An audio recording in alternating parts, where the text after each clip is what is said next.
Hello, welcome everyone who has joined us. I'm Olga Tomano, and we continue on our war.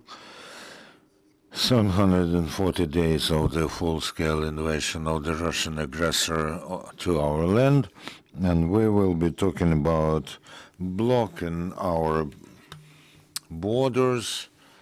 Denis Marchuk, deputy head of the All-Ukrainian Agrarian Council, is with us, so let's talk about one of the most painful issues today for our society. This is the blocking of Ukrainian-Polish border. How does it influence us? This is a difficult and long-standing problem because if we take all the months of this event, it has lasted for 5 months. There was an interval in January when they stopped it for 2 weeks. As of today, 6 points of crossing of the Ukrainian-Polish border are blocked out of 9. And of course, this creates additional problems for our business.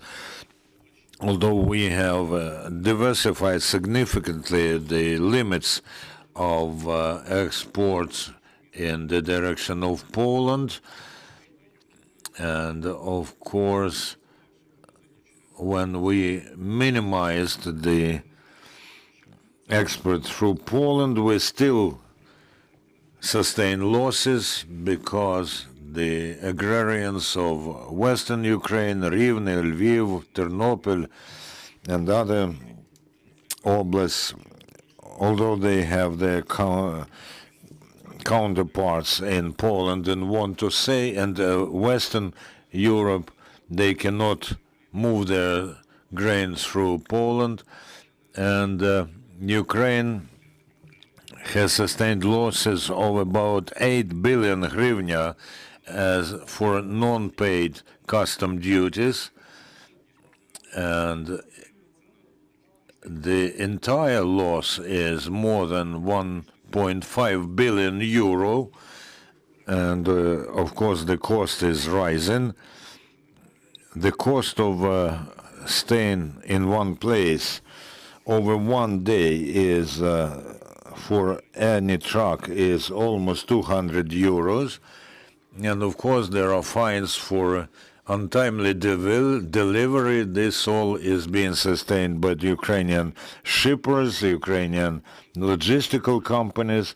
So the talks that are going on with Polish counterparts are very important. They are taking place in Brussels, and we have some meetings planned in Poland, and we hope that the conditions which are being agreed with Polish counterparts will lead to the situation that we will be able to unblock the crossings before the 29th of March. As far as percentage is concerned, can we say how much of our agrarian produce is trying to cross the Polish border? Well, the aggregate amount of the produce is, of course, taken and transported by the Black Sea up to 80%, 10% by the Danube. Then there's, of course, railway, and from 3 to 5% goes through Poland. It's 350,000 tons. And of course, this is huge for any farmer who has grown the produce and tries to sell it. And now they are planning the sowing campaign. This is very important. And they are being hit by non-received income because they don't have enough money to buy what they need to sow the grain. How successful were other routes in February? Maybe February was one of the good months during the all-out war. And we see that the business, because it is being trusted, and because the Ukrainian armed forces were able to change the situation in the Black Sea, and of course the situation on the Danube has changed because it is not easy to reach the south of Odessa Oblast, so they are mostly working via the sea. However, it was able to use the Danube ports as well. So in the future, I think in March, the export of agrarian produce will be mostly concentrated on the Black Sea. This is very important because before the new marketing year will start on the 1st of July this year, we still have to export something like 30 million tons of agrarian produce. And about the next sowing campaign, how we are prepared to the new season and how our agrarians are ready or not to start it. The preparedness, the moral preparedness is 100%, but not financially. As I said, there's not enough money that can be used. And for instance, our people are sustaining losses where corn is concerned. It is understood that they won't be able to invest as much as they need or as they used to into sowing maize or corn. Then, of course, there's a issue with people. We have the deficit of people because many were mobilized, and it's very important that the general headquarters, general staff of the Ukrainian armed forces accelerates the process of solving the issue of exempting people from mobilization, because there's, for instance, an agronomist or a tractor driver or someone who works with livestock. It is important that the need for such people is, the needs are analyzed and some electronic form of work is being introduced. I think that this is all prepared but still not applied.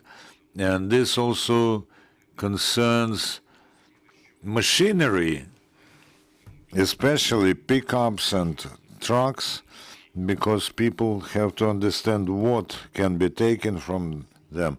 You said that there will be a shortage or decrease in sowing corn. What about other cultures? We will probably see the decrease in sunflower planting and other oil cultures, but not maybe soya. And these are the cultures with the smallest margin, and they do provide us with possibility to either lose less or to not sustain losses. It is important that the government increases the intenseness of the program 579, and instead of 90 million hryvnia, the government should finance 150 million hryvnia of loans, and this will provide our agrarians with a more active opportunity to prepare for the sowing campaign, because I know, for instance, that in Chernihiv region, people are saying that they will not be sowing anything. However, if they had loans with clear-cut conditions, then they will probably review their decision. And of course, for 2 years, many people did not have opportunity to take state guaranteed loans, and this also is linked to demining. How can we say that the areas on the formerly occupied territories are being cleaned up? In general, I think that in 2023, something like 200,000 hectares of land were demined and introduced back into agriculture, but there are 2 million such hectares on the deoccupied territories, so we have to increase the number of people and machinery who are engaged in this. At the moment, something like 3,500 engineers are working for this, and less than enough machinery. We have to ask for help from our international partners. We understand that this is expensive, but at the same time, this is about saving lives and about cleaning up the lands. So we hope that in 2024, the number of machinery will be increased, demining machines, and this will, of course, accelerate the process. However, when 134,000 square kilometers are polluted or mined, it is not possible to do this within a year. What about Kherson Oblast? They are working in difficult circumstances because they are sustaining shelling, and the fields, especially next to the front line, are under bombardment all the time. But the people who came back, for them, the only way of surviving is working on their own land. So they are engaged in demining, and they will work. And they will try to function, because not only his business, but social sphere of the locality depends on this, and many people who work for him and their families. Any questions, colleagues? Please join our conversation.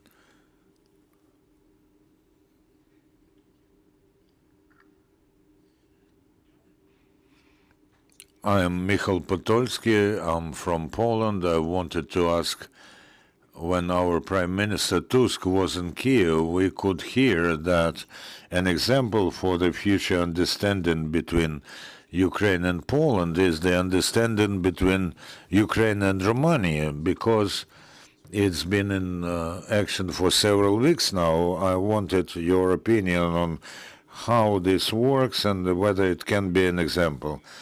Mr. Michal, we do not have the process of licensing the produce. It's the discussion. Ukraine has suggested this in autumn last year, and we do not have a process of licensing with Poland like we have with Romania and Bulgaria, which we discussed and worked out back in autumn last year, and now we can export our grain, for instance, to those countries. We suggested to the Poles that they hold in place licensing for grain and corn. However, this had not happened. We see more suggestions about limits, because now they are talking about honey, about eggs, about other products like apple juice. So at the moment, there are active negotiations on the level Ukraine, Poland, European Commission, because if Poland uses unilaterally embargo on such a number of produce, this can put under doubt the entire policy of liberalization in relation to Ukrainian produce to the European Union. But when our Prime Minister was on the Ukrainian-Polish customs point. He said that Ukraine is ready to accept some limitations, like on the fourth category of commodities, but not the others. I have two questions. The first one is, well, I really need we need, I think, your clarification, because at the beginning I thought, but is it Poland working for Russia? I mean, they look like they are agent of Moscow, closing the border. We were listening some declaration, even by President Zelensky, talking about this strike on the border, these attacks, not only against trucks full of agricultural product, but on the whole, all the movement of goods, which also impire arms, ammunition. So it was a huge problem. It looked like, you know, it was in the interest of Moscow, of Putin. So the first question is, then I thought I need a clarification from Ukrainian, because I really don't understand. And the first question is this one. Is there any agreement on the question of selling, not selling agricultural product from Ukraine in Poland? Because that looks like the problem, the bulk of the problem, that in Poland are saying, we don't want your product invading our market, otherwise the price will go down and our product will be not competitive anymore. So before the war, your product were going on the international market through Poland, and there was no problem. Why now there is this problem? Why you don't sort out with the Polish the question of not selling Polish goods in, Ukrainian goods in Poland, which looks to me the only way to sort it out. And okay, this is the first question. Насправді, якщо дивитися по When in reality, if we look at the grain exports, for 10 months Ukraine has not been selling anything on the territory of Poland since April last year. And they started in April both for selling and transport, and then there was the resolution of the Euro Commission about banning Ukrainian export to 5 countries, including Poland. However, the Euro Commission then lifted the embargo, but Poland has kept it. And the fact that we see those strikes, of course, disturbs us, because Russia has replaced Poland and other countries in some markets where Poland could be working. And of course, the export from Russia has grown.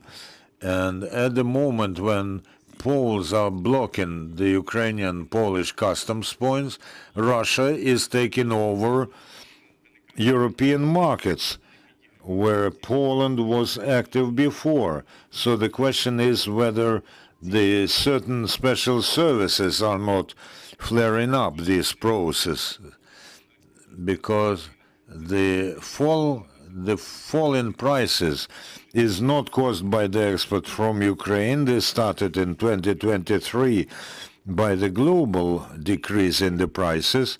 So answering your questions, I see more politics than economic accents in this, on which Polish manufacturers are now concentrating.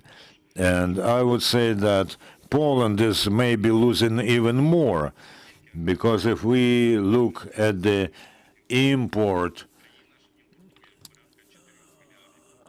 of Polish goods to Ukraine, we are buying something close to 4 billion euro worth of this produce. So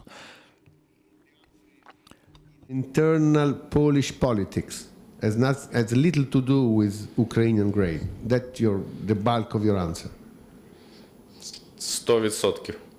100%. The other thing is quite positive. You managed to sell 80% of your agricultural product, including grain, through the Black Sea that we know, which is an incredible success.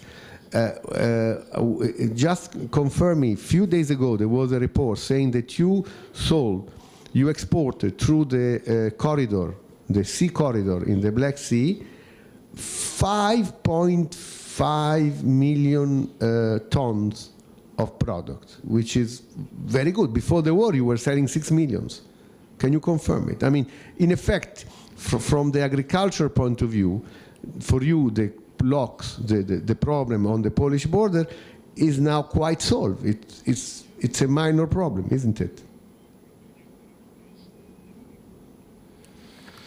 Так, дійсно, я вже це уточнював. Yes, more than 5 million tons of grain was exported by the Black Sea. This is partially, we are back to the pre-war levels. However, there were more port capacities there before, but this was the biggest weight that we exported during the full-scale invasion. And this, of course, helps our producers plan sowing, because they know that what they will grow, they will be able to export.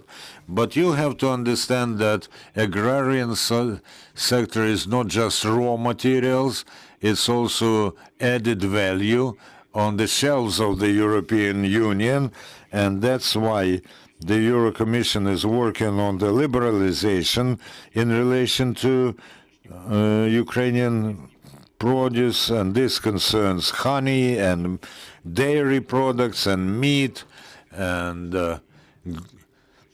we have also the right to sell this on the territory of Poland. So we are talking about the damage and losses to our people who work with added value, not just with the raw produce. To her before, but I didn't get it. Can you tell us, after the Russians are now occupying 20%, 19 point something percent of your territory, and then a lot of territory have been damaged. You were talking about the mining, etc. If you can look at globally, how much is the damage? What is the percentage that you sell less, that you produce less? What was the result this year? How much less you produce because of the war? Thank you. Comparing before the war. Через вторгнення країни-агресора ми втратили. We have lost almost 7 million hectares of land. They are either temporarily occupied or cannot be used because of being mined or polluted. Before the war, we exported 65 million tons annually, and we are almost at the same level this year. We have to export something like 60 million tons of grain this year. However, if we talk about ungained profit, of course we are losing. You are exporting more or less like before the war, so there is no loss. You are exporting the same amount. Приблизно так. Yes, approximately the same. But if we had control over those territories, we could export even more. Before 2021, we were growing annually what we have grown in 2023, like 70 to 80 million tons of oil and grain cultures. In 2020, we have grown 110 million tons.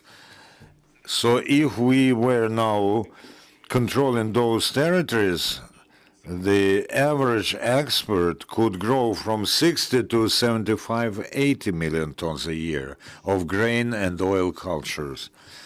Any other questions? No questions. Thank you for this interesting and useful discussion. We hope that the situation on the borders will improve. Thank you, our forces of security and defense, and glory to Ukraine.